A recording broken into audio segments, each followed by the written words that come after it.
Hello viewers, Super GT here. Thank you for joining me for another video. Hope you're all doing very well today. So, kart racing. I've done plenty of kart racing in my years on this earth, but not too much on Gran Turismo Sport. So daily race A of this week. The go-kart around Tsukuba is a combination that comes up every once in a blue moon, but we find ourselves here once again for plenty of carnage, no doubt. I'm starting at the back this time, just to see if I can pick my way through the aforementioned carnage.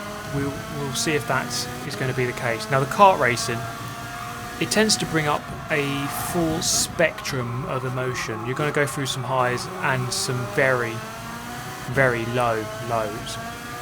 And that's going to be very much the case in today's video, but what I would say is that these races are pretty darn fun if it's not all going horrifically wrong for you, which is most of the time, to be fair, but we'll hopefully have some good races here. So starting at the back for this first one, and you see already it's kind of settled down into a line, the slipstream snake, as we shall now call it. And through the final corner, you can take this corner flat out. These karts are actually pretty quick for this track. They actually fly around the corners, and it actually is really difficult to drive them quickly, especially getting on the power, because they're so snappy. Look at that. And that is proving to be the case as I get caught up in this Portuguese guy's incident as he tries to escape the circuit, and then a lap later he just decides to just completely give up and say goodbye to any hope of a good finish in that one. So eventually we finished 10th in that one.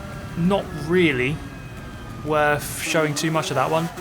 So we go again, 12th place, right at the back this time, started 11th in the last one. Can we make our way through? Can we avoid the carnage? Or will we be the carnage? We shall find out. Now just look at this absolute anarchy. Just look at the mess, look at the size of that group. There's just no chance that no one's going to get hit inside. There we go, it's happened half a second later. Frenchman just gets wiped out completely. With this many people in this close proximity in a vehicle that can turn on its axis, it's got that good steering, there's just no chance of everyone surviving completely and getting to the end intact. A little bit later in this race, coming through here, look at this. This guy goes really slow, whoop, straight over to the left hand side, over the curb. I'm going to go past him. Got Mika Hakkinen ahead of us now, of all people, into turn one. Quite deep. Multiple lines on offer here. Look at that, almost oversteering into the shadow realm. Keep it in check just about. Then into the middle hairpin. So I say it's these hairpins here. Oh, actually we've just been lunged there. Beautiful stuff. It's the hairpins here. This is the main place that you lose or you gain time. And on this occasion, I'm going to lose a lot of time on the exit as we get wiped. This guy, sorry about that. Rejoin. He has to go flying into the barrier to escape me. And a little bit later, at the end of this race, this is the battle to finish not in last between myself and the Spaniard. Coming through the final corner, it's close because of the slipstream. Look at this, just going to finish ahead to finish in 11th and not 12th. I'll take that, given it's not last. Now, I went to go and watch the top replays, and it's clear that they have a distinct advantage over me because they don't have a driver. That makes them a lot lighter.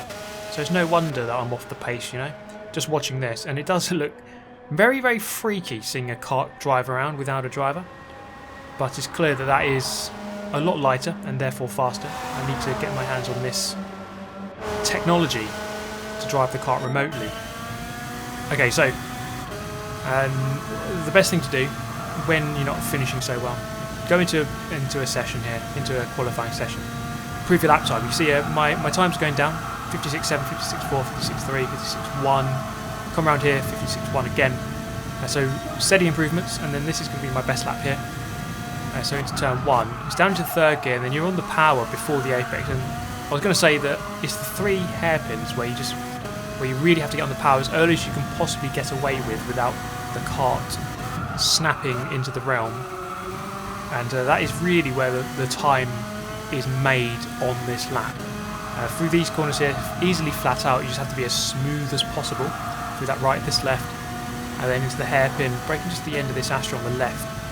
And then you've got to be quite aggressive on the steering just to get it to turn in, and then as early on the power as you possibly can. Like normally on the first corner, the first hairpin, the middle hairpin, and then that last hairpin, you're on the power before the apex, and then through this final turn, easily flat out.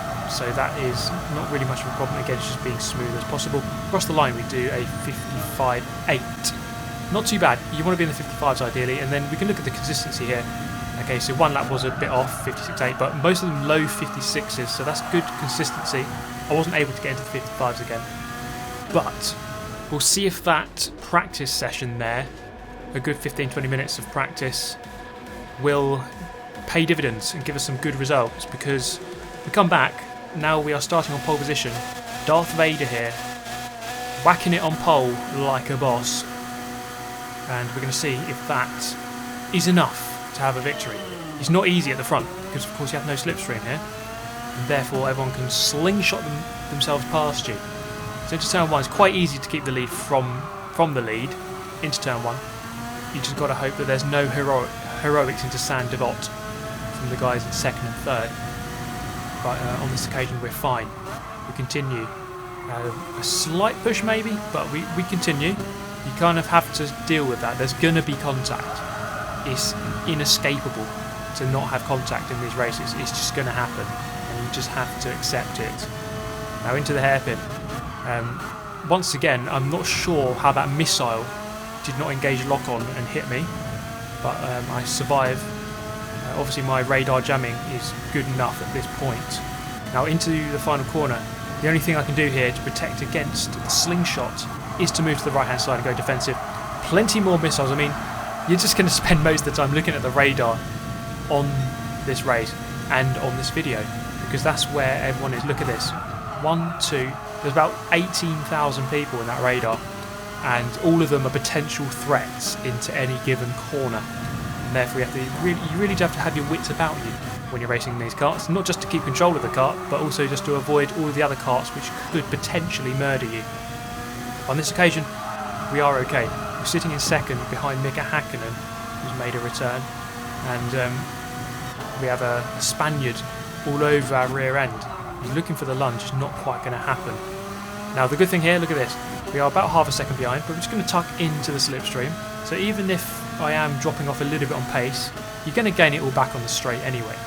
And that gap comes right, look at that. How much you gain. It really is quite staggering. And through the final corner, still gaining through there.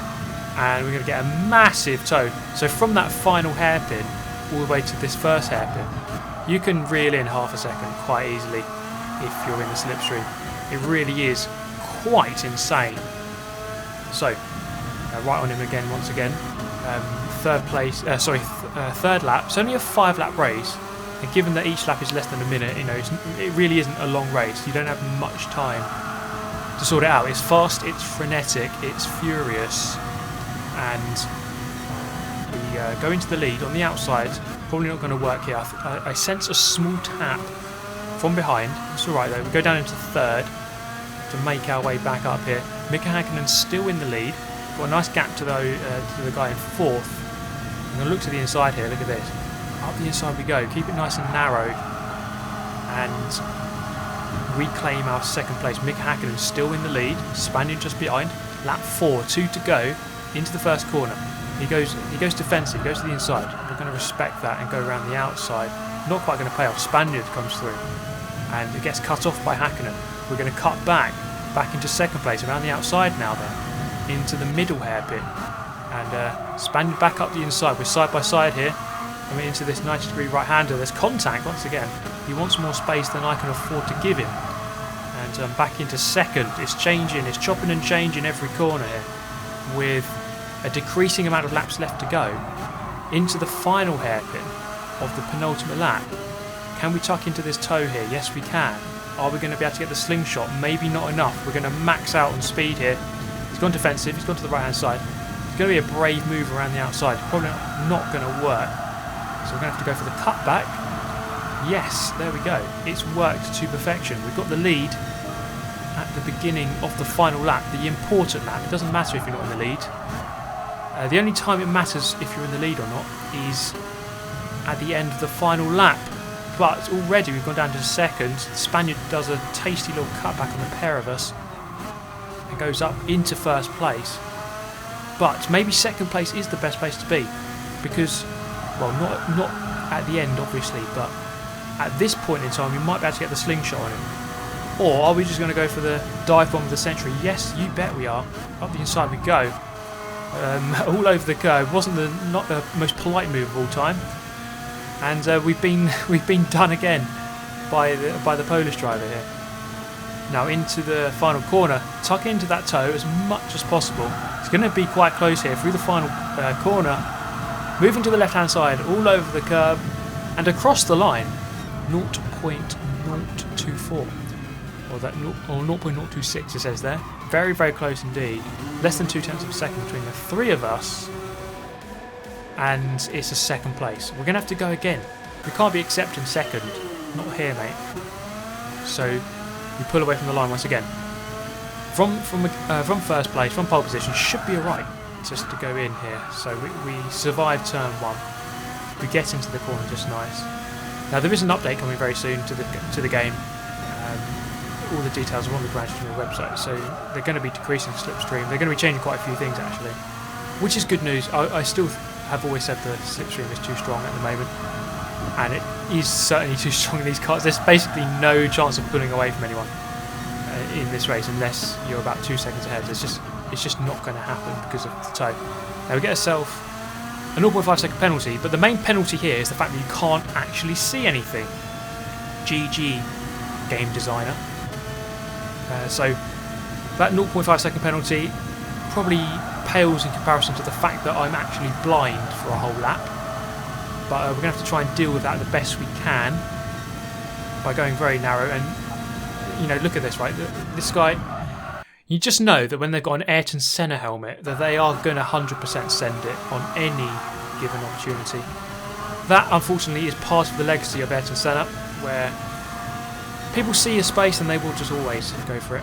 Trying to cover the inside here to protect against the guys behind. And actually, that guy does not get on the power. And that actually turned into a move. Talk about going for moves when you shouldn't, and then I just do one inadvertently. Now into the final hairpin. Now I've got this half a second penalty to contend with, so we're going to have to serve that just here on the exit of the corner, and then immediately tuck into the toe. We have got a nice gap there. We tuck back into that toe of this Dutch guy, and we're going to get swallowed by the pack once again, which is really not what you want. Through the final corner, he goes really slow. We're going to bump draft him. That's the polite way of saying it. Up into turn 1, lap 3. Oh lordy lord, we're in it. We're in it now, lads. And once again, we've been engulfed by missiles. Just check out that radar, completely surrounded. Coming into the middle hairpin now. This is not what you want. You want to be out the front, nice and clear. But right now, that is absolutely not the case. Now back into third though. It's improving. The situation's improving.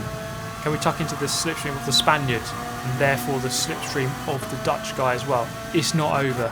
It certainly is not over on this kart race. It's never over until the final corner. Dutchman's race is almost over. He bins himself onto the grass and he's going to lose plenty of positions, lose a handful, go down into third, go down to fourth.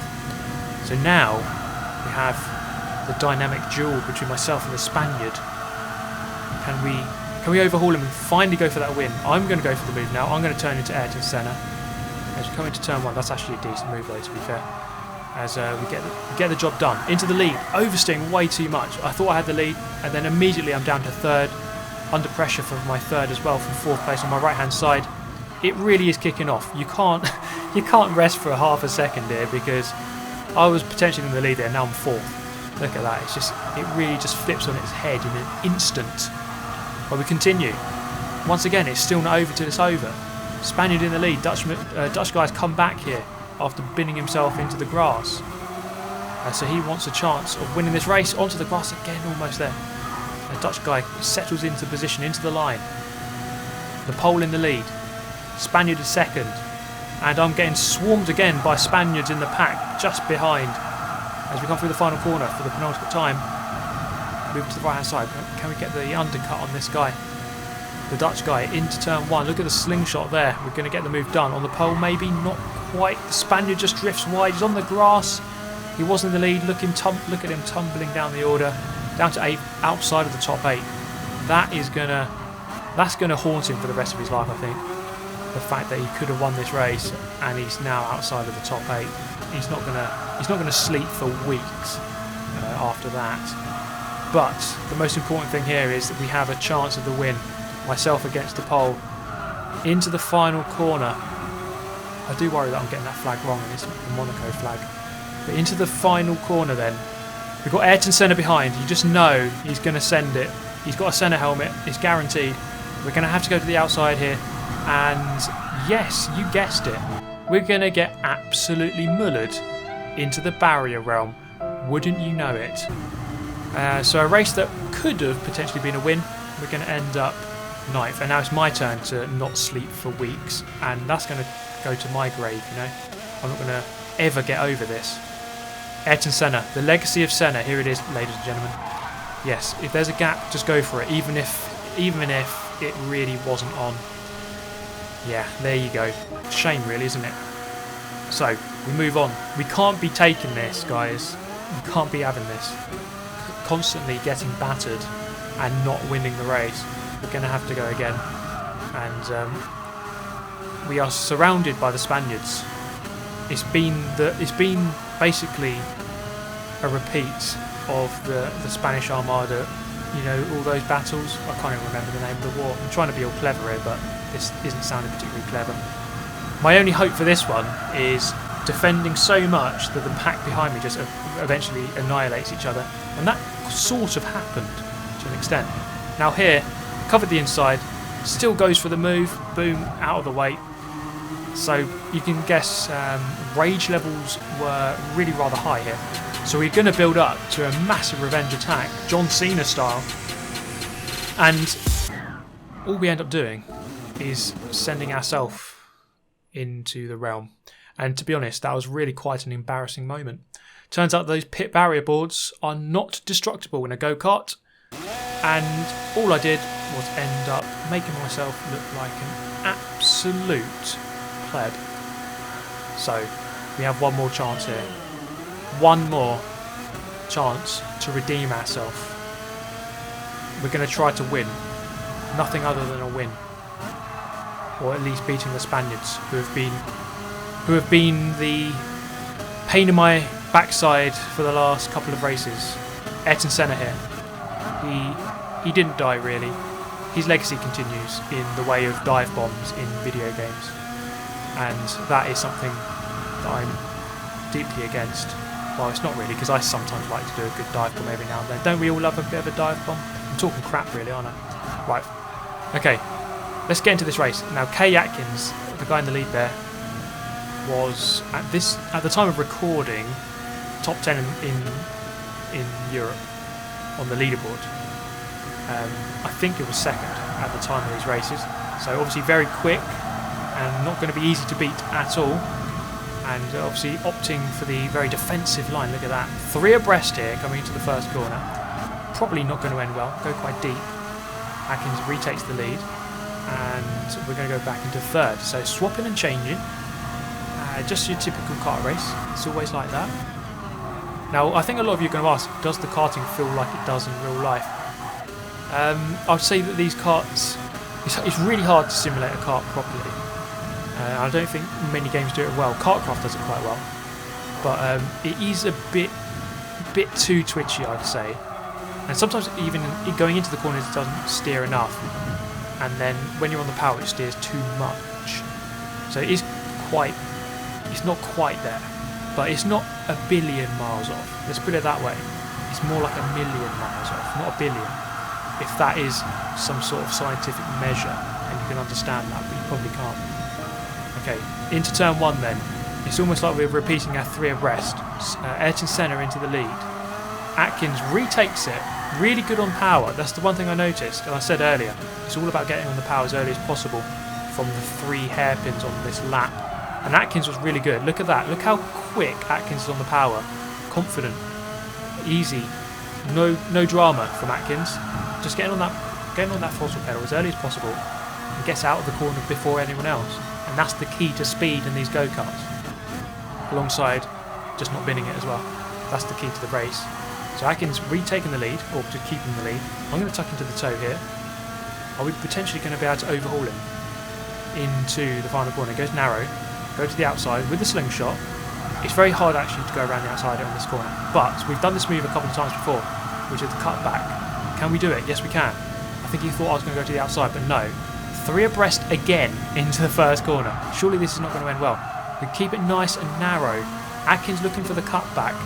Is he quite going to manage it? Almost, but he's on my right hand side. But I do have the lead. Can we potentially beat the number 2 in Europe on this race? Into the right hander, nice and easy, flat through there, through the left. 3 people in the radar, potential threats hanging just behind me. We're going to go defensive, keep them behind for the time being at least.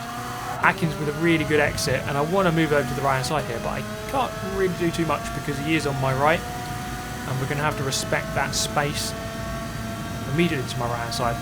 And we are going to get swarmed here. The 2 Brits get swarmed by the 2 Spaniards through the final corner on lap 4. 1 lap left to go here, guys. 4 other people in the radar. We're going to get smashed from the side assault. First corner then. Down momentarily into 4th, almost into 5th as we lose control briefly. Slight contact with the guy just behind there. But with half a lap left to go, how is this one going to get resolved? Is Ayrton Senna there going to go for send of the millennium and go for the win? Or is Atkins going to hold on? Or am I going to somehow be able to spring a surprise from here into the final corner? Actually no, second to last corner, should I say. I'm going to get a nice cut back on the 2 Spaniards. Now this is the moment I've been waiting for. Into the slipstream. This guy was so annoying all day, honestly. He was my new least favourite person on the game. And I'm just so happy that they both ended up in the barrier. As he wanted to go right to get the slipstream, but I wasn't having any of it. Finished in second. And you know what? I said I only wanted the win. But I'll take that second. I'll take it. After what happened in this episode, I'll take a second, and all those seconds add up to 6th, so there you go. But wow, I'm absolutely exhausted from these kart races, really. It really is quite mentally draining. And well, thank you for watching. Thank you for making it this far through the video. And all I can say is just stay safe out there, everyone. Thank you for watching as always, and I shall see you next time. Goodbye.